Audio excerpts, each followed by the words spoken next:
Johnny Carson was a famous TV host who made people laugh every night. After he died, people found some surprising things in his garage that nobody knew about. This is his hidden story. On January 23, 2005, Johnny Carson passed away at age 79. He died from a lung sickness called emphysema. In his last days, he was weak, but still had the funny personality that made millions of people smile. He had been sick for a while, but his death still surprised everyone.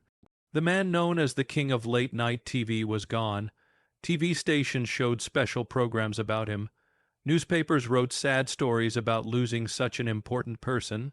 His friends and coworkers talked about how funny he was, how perfect his timing was, and how he connected with regular people from behind his desk. But soon, people started whispering. Carson liked to keep his private life secret, even from people close to him. Right away, rumors started that his home had secrets inside, boxes that nobody had seen, locked rooms that were never opened, maybe even letters that could change how people remembered him. A writer named Bill Nye once said, "Johnny Carson was a mystery, a man who gave everything on stage and nothing once the curtain closed." That mystery made fans and reporters curious. They wondered what might be found now that he was gone. If Carson had kept his deepest thoughts hidden when he was alive, maybe his stuff would tell his story. Soon, people who handled his property started going through his things. It was a huge job. Carson had lived a life full of fancy things and memories. Every room had signs of his journey, awards on shelves, pictures of young Johnny smiling with guests, objects that hinted at stories never told. The workers carefully went from room to room, opening cabinets and checking boxes. But even with all the history in the house, they kept coming back to one place that interested them most, his garage. But as they walked through the front doors of his mansion, they had no idea the real secret was behind the garage door. In 1984, Johnny Carson made a choice that showed a lot about who he really was. He bought an amazing house on the cliffs of Point Dume in Malibu, California. It cost him $5 million, which was a lot of money back then. But for Carson, it was more than just a house. It was a special place where he could escape from America's eyes. Those eyes had watched him for 30 years on The Tonight Show. The property covered 4 acres and looked out over the huge blue Pacific Ocean and Little Dume Beach below. Walking on that land, you could feel like the ocean was part of the home. Gardens had pretty flowers. Koi ponds sparkled. There was even a birdhouse with exotic birds. There were fruit trees, sitting areas on different levels, and in the middle of it all, the main house. A 100-square-foot masterpiece of modern design. The mansion was designed by an architect named Ed Niles, who loved using glass and wood to make the walls between inside and outside disappear. Carson's home felt less like a house and more like living art. Tall glass panels opened to the sea. A 30-foot-high glass ceiling curved above an indoor garden where real trees grew, their branches reaching toward the light. Inside, life happened on 3 levels. The top floor had Carson's private area, a main bedroom with ocean views, walk-in closets, 2 offices where he could be alone with his thoughts. The middle levels were designed for comfort and for showing off. A big kitchen, a wine storage room, outdoor areas that mixed with indoor living, and a media room where Carson could watch other people perform instead of performing himself. The property had a saltwater pool, spa, tennis court, and a pavilion that people said was a gift from NBC. Parking areas and a motor court were big enough to hold dozens of cars. Each space seemed to hold the possibility of secrets locked away on wheels. But even with the open glass walls and high ceilings, Carson himself was rarely open. He was known for being warm and funny in front of an audience, but cold and distant in private. Not many people were invited past those glass doors. The people who did visit often said that even inside his own home, Carson seemed mysterious. When the workers started going through the house after his death, they found more than awards and photos. Boxes labeled miscellaneous were lined up in back rooms. Some were locked tight. Cabinets were sealed shut. Keys were missing. Some storage areas were marked as off-limits, even to people who had worked there for years. During one tense moment, an assistant stopped before turning the handle of a locked door. They weren't sure what might be inside. They didn't know yet that just behind the garage wall, another door was waiting, and behind that, a treasure pile of mysteries. The garage door rolled upward. Its metal parts clattered until light poured across shiny chrome.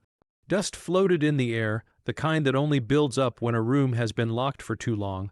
What was inside wasn't just a bunch of cars, it was like a time machine, a secret museum of Johnny Carson's private life.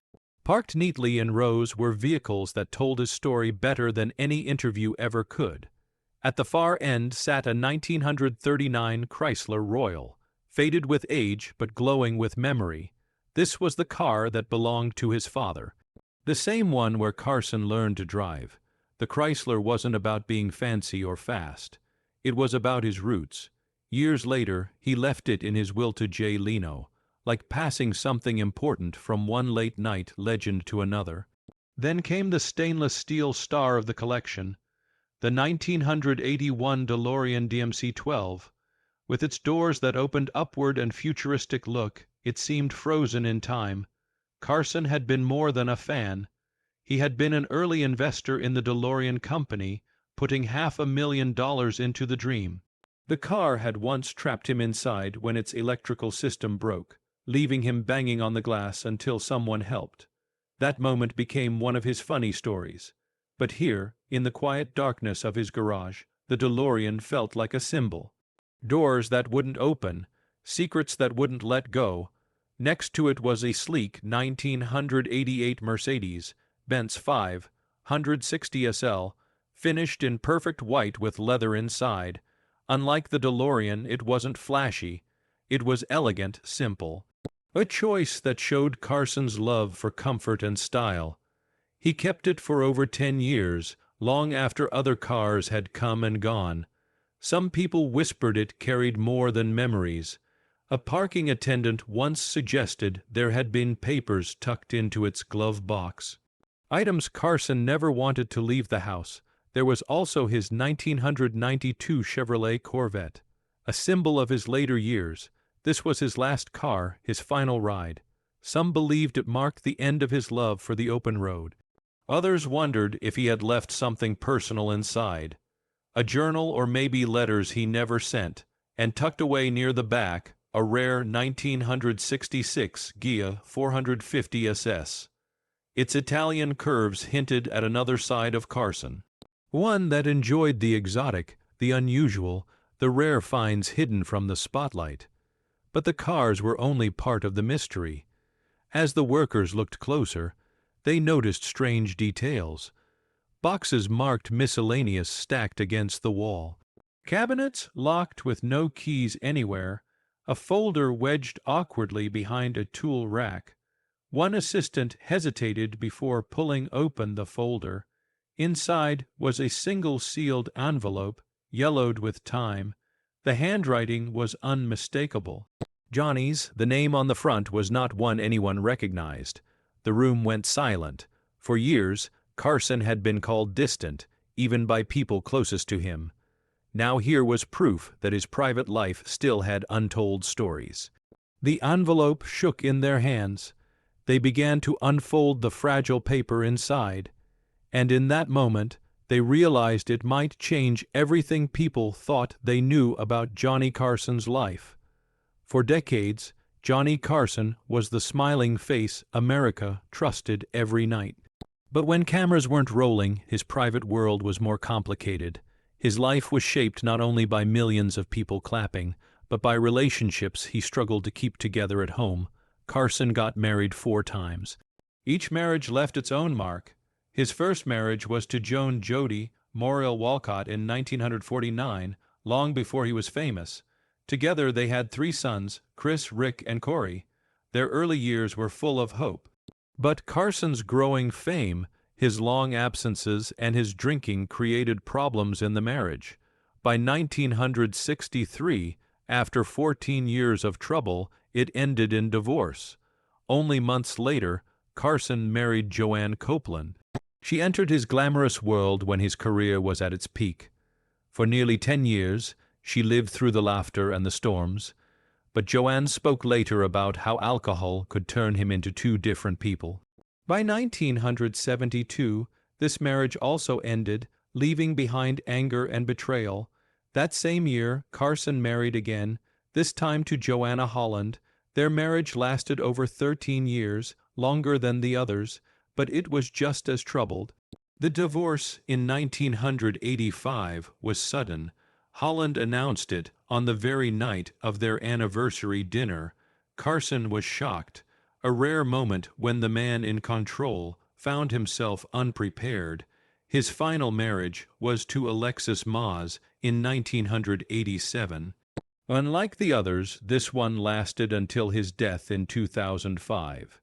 Friends said Alexis brought a calmer feeling into his later years, a kind of quiet friendship that balanced his need for privacy. But the real story of Carson's private life was his role as a father. His 3 sons, Chris, Rick, and Corey, didn't see much of him as children. Carson himself admitted he hadn't been the father he wished he could have been. Rick, his middle son, carried the heaviest burden. He struggled with mental health problems, spending time in hospitals. Tragically, in 1991, Rick died in a car accident at age 39. Carson's sadness was visible on TV when he spoke about Rick. But people close to him wondered if the sorrow was made worse by guilt for the years of distance. When the workers searched his garage, they found not only cars but boxes filled with letters.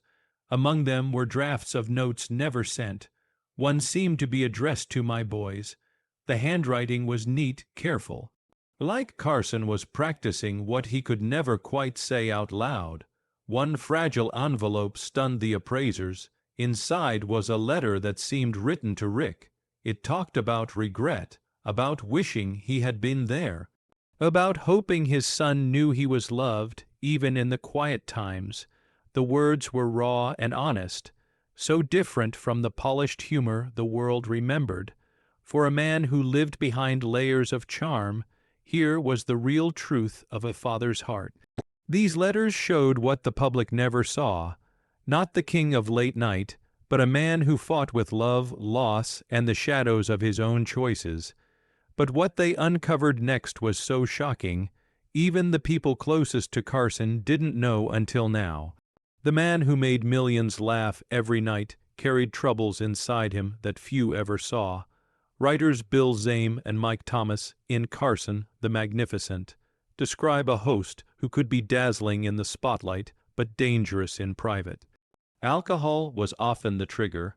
Friends and former wives remembered how a single drink could transform him into someone completely different.